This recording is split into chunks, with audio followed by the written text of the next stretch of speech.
अच्छा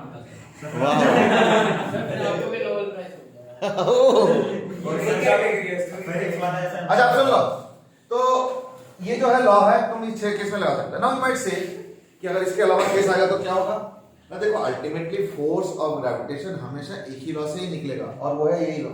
but then you might say आपने तो इसको रेस्ट्रिक्ट करके 6 केसेस बना दिए ना। इन 6 केसेस, देखो कई बार ना वर्ड्स को गलत तरीके से मत समझ लेना। दुनिया में कोई भी ग्रेविटेशन फोर्स के क्वेश्चन आएंगे एक ही फॉर्मूले से सॉल्व होगा और वो ही है। But then you might say ये 6 केस आपने तो बता दिया। इन 6 केसेस में तुम डायरेक्ट फॉर्मूला लगा सकते हो। ऑब्वियसली आपकी फिर 6 के अलावा हुआ तो क्या करेंगे, फिर इंटीग्रेशन लगाओ, बस ये चीज। बट इंटीग्रेशन भी इसी फॉर्मूला का लगाओगे, कोई नया फॉर्मूला नहीं आने वाला। इस पूरे चैप्टर में एक ही फॉर्मूला है और ये हाँ, इसको यूज करके आगे और भी चीजें डिराइव होते रहेंगे, but source formula is only one. Now what is R? मैंने बोला आर इज द डिस्टेंस, उसके बारे में लिख लो डिस्टेंस बिटवीन द मासेस। तो लिख दिया कौन सा डिस्टेंस ना। अगर पॉइंट ऑब्जेक्ट हुआ तब तो कोई कंट्रोवर्सी नहीं है डिस्टेंस में।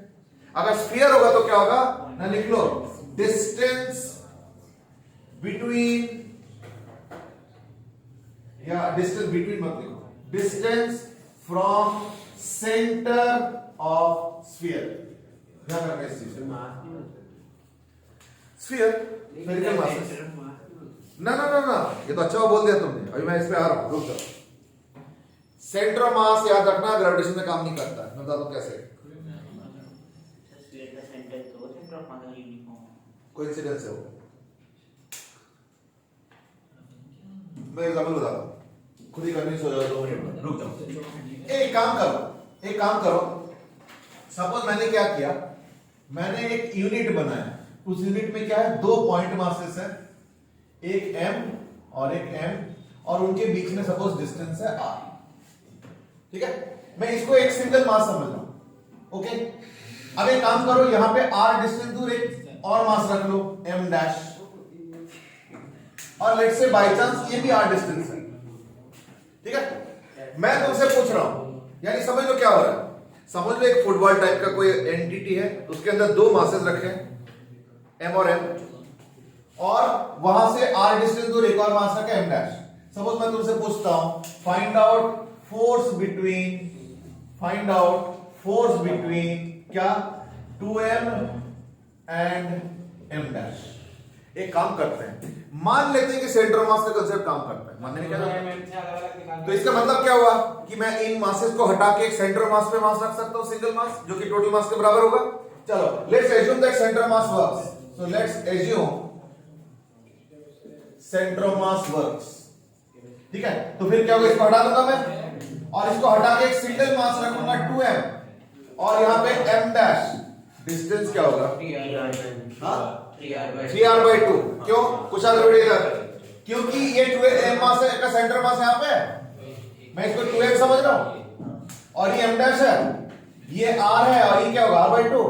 यानी अगर सेंटर मास का कांसेप्ट काम करता है तो ये डिस्टेंस होगा 3r/2। Therefore the force should be equal to g into 2m into m dash by 3r/2 का होल स्क्वायर, यानी 4r/9 तो 8 हो गया, यानी 8/9 gm m dash by r square। लो जी, ये है अगर सेंटर मास काम करता है तो। ठीक है, चलो अब हम एक काम करते हैं, एक्चुअल मेथड यूज करते हैं। एक्चुअल मेथड क्या है ना, अगर मान लो इन दोनों के बीच के अट्रैक्शन, तो यानी ये मास भी इसको अट्रैक्ट करेंगे, वो निकाल लो, ये मास भी इसको अट्रैक्ट करेंगे, वो भी निकाल लो, तो टोटल अट्रैक्शन क्या होगा, इन दोनों का समेशन। चलो निकालो जरा वो। तो एक्चुअल में क्या होगा, देखो इसलिए मैंने लिखा एक्चुअल में क्या होगा ना, the force of attraction will be equal to F will be equal to g into m into m dash, g into m into m dash by कितना 2r का होल स्क्वायर, क्योंकि यहां से डिस्टेंस क्या है 2r। चलो जी 2r का whole square plus, देखो जैसे ये वाला मास उसको अट्रैक्ट कर रहा है, ऐसे ये वाला मास भी अट्रैक्ट करेंगे। कितना फोर्स ऑफ अट्रैक्शन होगा, g into m into m dash by r square.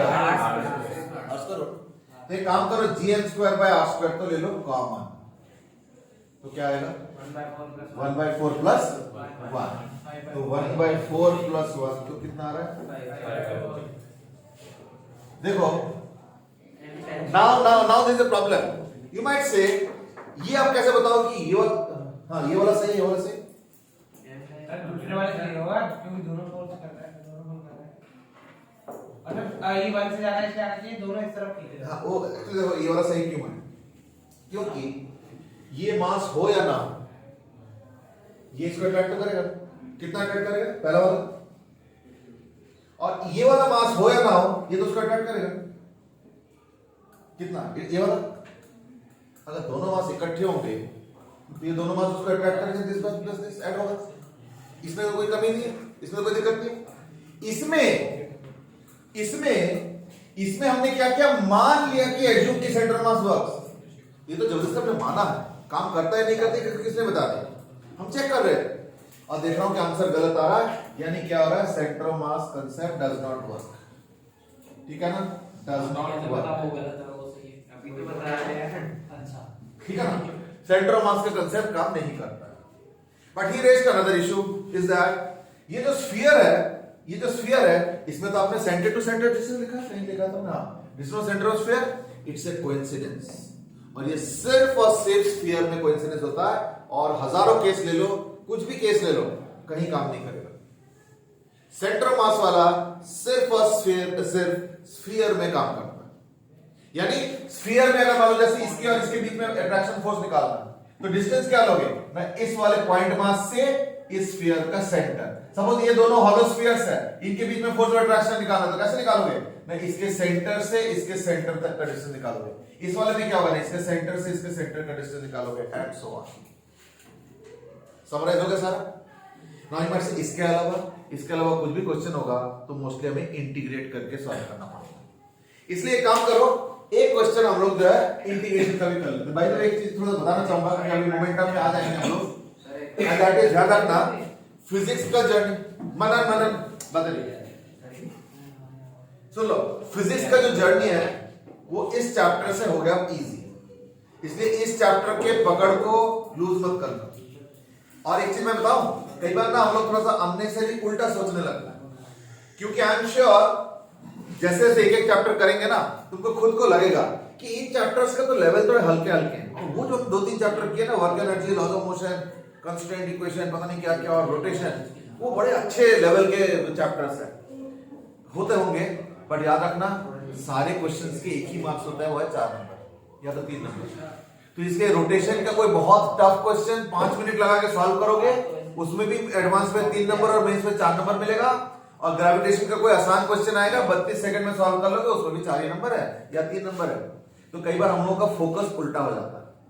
याद रखना, इन चैप्टर्स पे फोकस कम मत करना, क्योंकि ये चैप्टर्स पढ़ते हुए तुमको खुद लगेगा कि चैप्टर्स थोड़े हल्के हैं। रोटेशन से तो उतना नहीं है, सर्कुलर मोशन से थोड़ा सा है, वो सैटेलाइट मोशन, बाकी तो उससे भी कनेक्टेड नहीं है, तो इंडिपेंडेंट चैप्टर है लगभग।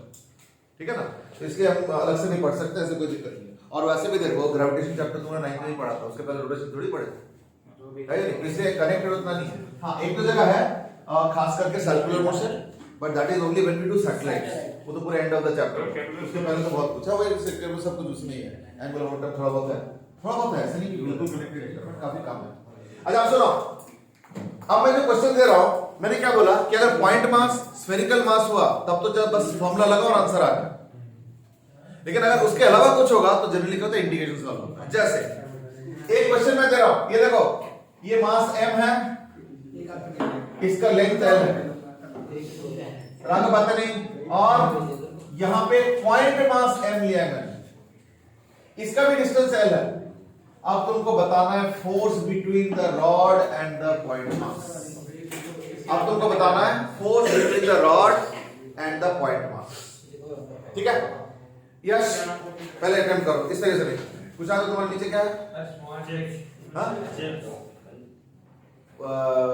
आईफोन का चिप, आईफोन नहीं है हमारे, एंड्रॉइड का चिप होगा, नहीं लेस का चिप, लेस खाना चलिए छोटा डीएक्स में निकाल कर इंटीग्रेट कर देंगे। हाँ जी, सही वाला। ऐसे क्वेश्चन में क्या करना होता है ना, क्योंकि हमारा जो फॉर्मूला है वो सिर्फ पॉइंट मास और स्फेरिकल मास के लिए काम करता है, यहाँ तो स्फेरिकल मास तो कुछ है नहीं, तो यानी हमें सिर्फ पॉइंट मास के बीच में इसको यूज करना है। एक तो पॉइंट मास है, कोई दिक्कत नहीं, दूसरा तो है ही नहीं पॉइंट मास, यानी क्या करना पड़ेगा, इस रॉड को डिवाइड कर दो into small small small small sections, so that so small कि मैं एक एक सेक्शन को पॉइंट मास ट्रीट कर सकता हूं। तो एक काम करो, x डिस्टेंस दूर, वत्सल बेटे सॉल्व करो। x डिस्टेंस दूर एक छोटा सा सेक्शन ले लो, ये वाला शेड कर दिया मैंने, जिसका लेंथ है सपोज dx। तो इन दोनों के बीच में फोर्स ऑफ अट्रैक्शन क्या होगा ना, gm1 और इसका मास m2 अपॉन x स्क्वायर। चलो तो यानी df मतलब होता है छोटा सा amount of force between these two particles, क्या होगा ना, g तो रहेगा ही, m1 बोलते m है, m2 के जगह क्या पुट करोगे और नीचे क्या होगा x स्क्वायर या कुछ और, x plus l x square, x minus l whole square, x plus l whole square क्या होगा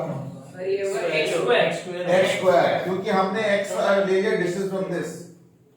हाँ अगर मैंने x ये लिया होता तो l प्लस x होता, अगर मैंने x ये लिया होता तो हमें तो इस मास से चाहिए तो l प्लस x होता, पर मैंने इसलिए x मास से लेके इस तक ले लिया, तो इसलिए कोई x प्लस l कुछ नहीं, x स्क्वायर ही, ये क्या होगा क्योंकि m मास l लेंथ पे फैला हुआ है और मुझे सिर्फ उसके छोटे से लेंथ पे मास चाहिए, तो mass per unit length into required length dx, तो यानी ये हो जाएगा m/l इनटू dx। अब इंटीग्रेशन करेंगे, चलो जी इंटीग्रेशन शुरू करते हैं। लिमिट्स बताओ, 0 to 6 0 to x 0 to 2l 0 to 12 0 to l minus 3l by 2 0 to 3l by 2 l से लेके 2l स्टार्टिंग कहां से होगा, एक काम करो, सबसे पहला मास कहां पे, यहाँ पे ये पॉइंट x से कितना दूर है, हाँ l, और ये पॉइंट कितना दूर है 2l है, x तो हमने पॉइंट मास से लिया ना, तो ये वाला ये जो देखो हम क्या कर रहे हैं, मैं कह रहा हूं कि ये रॉड है ना, इसको कट कर दो ऐसे करके, तो छोटे छोटे छोटे छोटे टुकड़े आ गए, तो इंटीग्रेशन करूंगा तो टुकड़े, पहला टुकड़े से आखिरी टुकड़े तक करूंगा, तो पहला टुकड़ा से क्या डिस्टेंस है x, वो कितना l है, और आखिरी वाला तो 12 हुआ ना, 0 to l का हुआ और 9 0 to 12, it is from l to 2l। अब देख रहे हो क्वेश्चन एक्सप्रेशन सही बना दिया, लिमिट्स गलत हो गया, फिर क्या फायदा होगा। चलो जी तो आगे बढ़ो और क्वेश्चन को सॉल्व करके आंसर निकालो।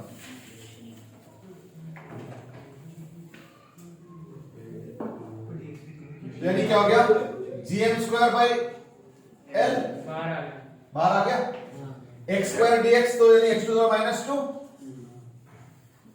l से लेके 2l, x to the minus 2 का इंटीग्रेशन x की बार minus 1 by minus x to the minus 1 by minus 1, क्यों एक पावर बढ़ता है तो ये x टू द माइनस 2 के एक पावर बढ़ाएगा तो x to the minus 1 upon minus 1, तो x टू द माइनस 1 तो 1 बाय x हुआ, माइनस बाहर निकाल दो, यानी मैं थोड़ा स्टेप जंप कर रहा हूं, minus gm square by l और x टू द माइनस 1 को लिखते हैं 1 बाय x, l से लेके 2l, आगे समझ में लो जी, यानी minus of gm square by l और 1 by 2l minus 1 by l, क्या आएगा minus 1 by 2l, 1 by 12 minus 1 by l is minus 1 by 12, एक माइनस बाहर भी है और यानी 2l, very good, 12 into l 12 square, यानी आंसर आ गया फोर्स का gn स्क्वायर बाय 12 स्क्वायर। एक काम करते हैं, इसमें भी प्रूव करते हैं कि सेंटर मास काम नहीं करता है, खुद ही कर लो, खुद ही कर लो, इसमें भी शो करो कि सेंटर मास का काम, सेंटर मास का आइडिया काम नहीं करता है। कैसे करोगे, एक काम करो, मैं कहता हूं इस रॉड को हटा दो, replace it by rod of mass m at the centre of mass, ठीक है, फिर रिट्रैक्शन फोर्स कितना होता है G into F into m by L by 2 plus L, L by 2। अब बताओ जरा आंसर सेम आ रहा है क्या, ये आ रहा है 4 by 9 gm square by L square, यानी यूजिंग सेंटर ऑफ मास। अगर सेंटर ऑफ मास का आइडिया काम करने लायक होता तो answer gm square by 12 square आता, पर देखो क्या आ रहा है 4 by 9, यस देखो 4 upon 9 आता, बट ऑब्वियसली नहीं आ रहा, इसका मतलब क्या हुआ कि ये आइडिया काम नहीं कर रहा, ठीक है।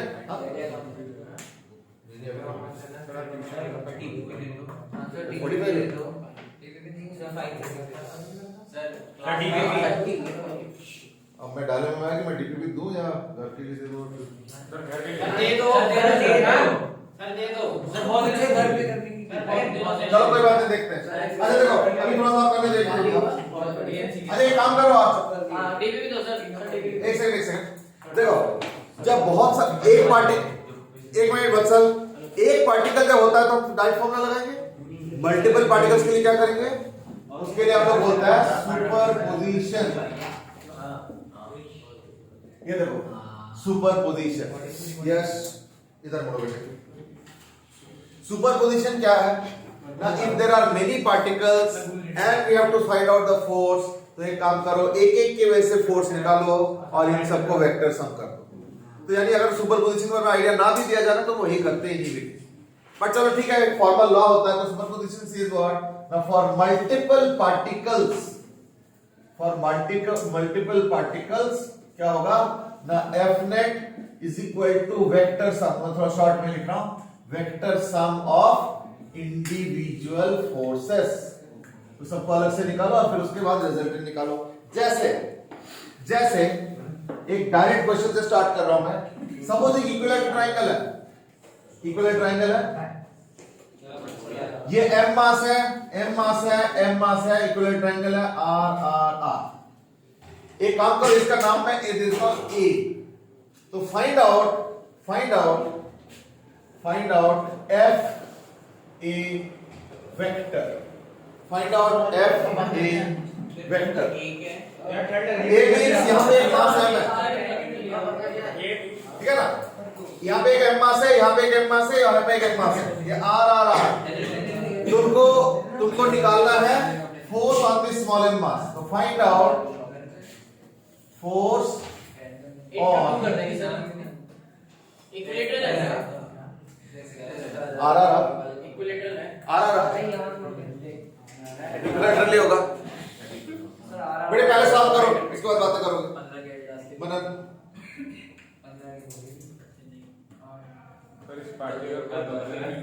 इस वाले पार्टिकल पे बाकी दोनों के वजह से फोर्स निकालो। इससे आसान क्या क्वेश्चन क्या हो सकता है? तो क्या करोगे, ये वाला पार्टिकल इस मास को अट्रैक्ट करेंगे ऐसे, ये हो गया थर्ड क्वाड्रेंट में, ये वाला मास इसको अट्रैक्ट करेंगे कौन से क्वाड्रेंट में? सर दोनों का रिजल्टेंट लिखना माइनस y एक्सिस होगा, बस निकालो इतना, इससे आसान और क्या होगा। तो इसमें एक कोड यूज करना इज दैट, या सिंपलीफिकेशन यूज करना इज दैट कि gm²/r² को ना हम लोग बार-बार लिखेंगे नहीं, कोई अननेसेसरी टीडियस हो जाता है, इसको f0 लिखेंगे और आंसर को f0 के टर्म्स में देंगे। ठीक है, तो आंसर को f0 के टर्म्स में देंगे। कार्तिक कुछ पूछ रहे थे? नहीं, a एक पॉइंट है और वहां पे एक पॉइंट मास m है, तो मैं निकालना चाह रहा हूं कि ये जो बाकी दोनों मासेस है वो दोनों मासेस मिलके इस m के ऊपर कितना टोटल अट्रैक्टिव फोर्स देंगे। तो मैं कहता हूं इसमें सिमेट्री है थोड़ा सा, तो अगर ये दोनों का फोर्स देखो तो ऐसे होगा, इन दोनों का फोर्स देखो तो ऐसे होगा, तो इन दोनों का रिजल्टेंट क्या होगा, एक ऐसा एक ऐसे, तो दोनों का रिजल्टेंट बीचों बीच होगा। देखो ना, पैरेलल लॉ यूज करो, रिजल्टेंट ही आएगा, तो मुझे वो रिजल्टेंट का वैल्यू चाहिए। अब बताओ, ये जो फोर्स है इसको f0 लिखा जाए? यस सर, क्योंकि इन दोनों के बीच में फोर्स क्या होगा, g * m * m/r², जो f0, ये भी तो f0 है ना, और दोनों के बीच का एंगल क्या 60 डिग्री, तो रिजल्टेंट तो निकाल सकते हो है ना, तो टोटल निकालो जरा।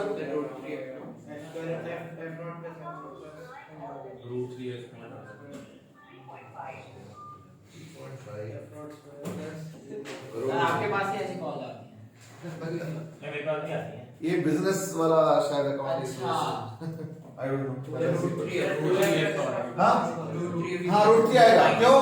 f0² + f0² + 2 * f0 * cos 60, cos 60 half होता है, तो 2 कैंसिल होके फिर हो जाता है। तो ठीक है, यानी फाइनली f क्या होगा, f0² + f0² + 2 * f0 * cos 60 degree, तो cos 60 डिग्री तो 1/2 होता है, ये 60 डिग्री है, तो 1/2 का 2 कैंसिल हो गया।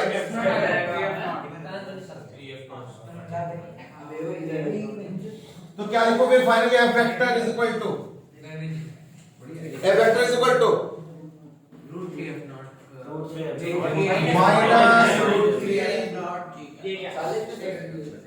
gm² r² minus j cap, ध्यान रखना। कुछ अगर आंसर आ चुका सर आप नीचे में भी काम करते हैं। इसके पहले स्कूल के पहले आपके पास के पैकेज है? पैकेज तो वैसे ही है। पैकेज तो आजकल क्या है, 1000-1500 में मिल जाता है कालू सर। हाँ फ्री में चाहिए YouTube पे मिलेगा। ये आजकल तो पीडीएफ ही मिल जाता है। हाँ पीडीएफ बुक्स के मिल जाते हैं। एक्सेल के है अवेलेबल, बीएम शर्मा का भी मैंने सुना है, डीसी पार्टी का भी अवेलेबल है। हाँ कुछ तो अच्छा सुनो, देखो अगर किसी को सिर्फ बुक के लिए वो है तो सब पीडीएफ अवेलेबल है। कुछ तो मेरे पास ये थोड़ा ढूंढना पड़ेगा, किसी के पास है तो शेयर कर देना। बट केमिस्ट्री के बुक्स के PDF is not the ultimate thing, क्योंकि मेन चीज है प्रैक्टिस कर रहे हो। इतने सारे क्वेश्चन मैं भी दे रहा हूँ, प्रैक्टिस कर रहा हूँ। अच्छा बेटा दो सर डीपीपी बहुत दिन हो गए सर डीपीपी ये ऐसे 10 क्वेश्चन ज्यादा नहीं देते। हाँ 10 क्वेश्चन का। चलो एक काम करो, फिर डीपीपी कर लेते हैं। हाँ बेटे नहीं देखो, एक फोर्स ऐसे, एक फोर्स ऐसे, ऐसे हुआ ना तो रिजल्टेंट ऐसे होगा। नहीं जेकैप नहीं लिखा है, माइनस जेकैप, ये माइनस जेकैप वो नहीं, क्योंकि देखो इस वाले मास में फोर्स चाहिए, दो मास यहाँ पे दोनों अट्रैक्ट कर रहे हैं तो रिजल्टेंट तो ऐसे होगा ना, तो इसलिए माइनस जेकैप लिखा है। ना समझे नहीं, force on the M mass at the top. तो इस पे फोर्स निकालना है, इस पे कौन फोर्स लगा रहा है? इस वाले पे एक ये वाला मास लगा रहा है, वो अपने तरफ अट्रैक्ट करेगा। एक ये वाला मास लगा रहा है, वो अपने तरफ अट्रैक्ट कर रहा है, और वे दोनों का रिजल्ट है ये चीज है। देखो यहाँ पे हर मास दूसरे को अट्रैक्ट कर रहा है, पर मुझे इंटरेस्ट था वो जो ऊपर वाला मास है उस पे कितना फोर्स लग रहा है। That was what I was interested. ठीक है ना? चलो ठीक है, अब तुम लोग बेटे सारे ऑनलाइन वाले, बाप रे इतने सारे रेहान सब ऑनलाइन कैसे हो गए? योग भी आज, हाँ तुम तो बगल में रहते हो। योग भी बाप रे, गौरी एडवांस सब। अच्छा नेक्स्ट दिन जो है ना थोड़ा जल्दी आके या लेट रुक के डीपीपी दे देना। चलो ठीक है, आज इतना खत्म करते हैं।